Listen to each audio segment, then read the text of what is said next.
Hello! అందరూ నమస్కారం. Movie రియాఫ్ 'main హో ఔర్ ఫౌజీ' ఇదొక హిందీ డబ్బింగ్ మూవీ. 2026లో రిలీజ్ అయింది. ఈ రోజు నుంచే సోనీలో స్ట్రీమింగ్ అవుతుంది. ఇదొక లవ్ రొమాంటిక్ మూవీ.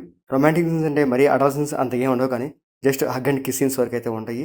ఈ మూవీ కంప్లీట్‌గా అంతా లవ్ స్టోరీయే. సో, ఆ లవ్ సీన్స్ కూడా అంత ఎఫెక్టివ్‌గా ఉండవు.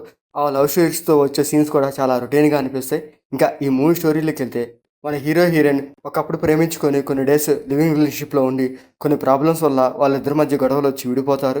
అలా విడిపోయిన చాలా సంవత్సరాల తర్వాత మళ్ళీ వాళ్ళు ఒక అన్‌ఎక్స్‌పెక్టెడ్‌గా ఒక రైల్వే స్టేషన్‌లో కలుస్తారు. కలిసాక వాళ్ళ మధ్య ఏం జరిగింది? దాంతో పాటు వాళ్ళ ప్రేమను ఎందుకు బ్రేకప్ చేసుకొని విడిపోయారు?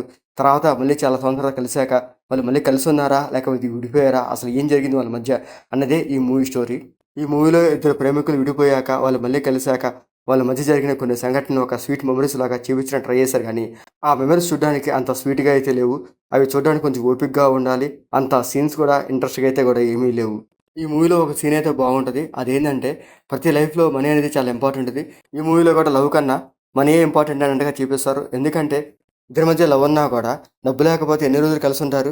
సో, అలాగే లవ్‌తో పాటు డబ్బు కూడా ఉండాలి. అలాగే డబ్బు లేకపోతే ఏ రిలేషన్‌షిప్ కలిసి ఉండదు. సో, విడిపోతారు అనే ఈ మూవీలో ఒక సీన్ అయితే చూపిస్తారు. అది చూడడానికి బాగుంటది.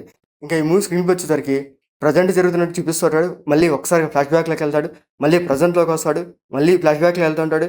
ఈ లవ్ స్టోరీకి ఇలాంటి స్క్రీన్ ప్లే పెట్టేసరికి ఏంటంటే స్టోరీ కొంచెం కన్‌ఫ్యూజింగ్‌గా అనిపిస్తది. దాంతో పాటు ఆ సీన్స్ కూడా అంత హైలైట్‌గా ఏమి అనిపించవు. సో, ఫ్లాష్ బ్యాక్ వెళ్తే ఫ్లాష్ బ్యాక్ స్టోరీ ఏమైనా హైలైట్‌గా ఉంటదంటే అక్కడ ఏముండదు. మళ్ళీ ప్రెజెంట్‌లోకొస్తాడు. మళ్ళీ ఫ్లాష్ బ్యాక్‌లో వెళ్తాడు.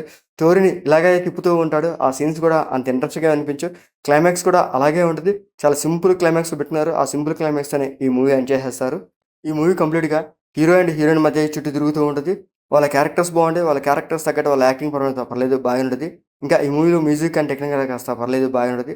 ఇంకా ఈ మూవీలో బెడ్ సీన్స్ కానీ, అడల్ట్ సీన్స్ కానీ అట్లాంటివి లేవు. జస్ట్ 1, 2 రొమాంటిక్ సీన్స్ ఉంటాయి అంతే. మూవీ ఓవరాల్‌గా అయితే పర్లేదు. ఏదో ఒకసారి చూడొచ్చు. సో, సోనీలో స్ట్రీమింగ్ అవుతుంది. మీకు నచ్చితే చూడండి. లేకపోతే లీవ్ ఇట్. మీకు మా వీడియోస్ నచ్చితే లైక్ చేయండి, షేర్ చేయండి, సబ్స్క్రైబ్ చేసుకోండి. Thank you for watching.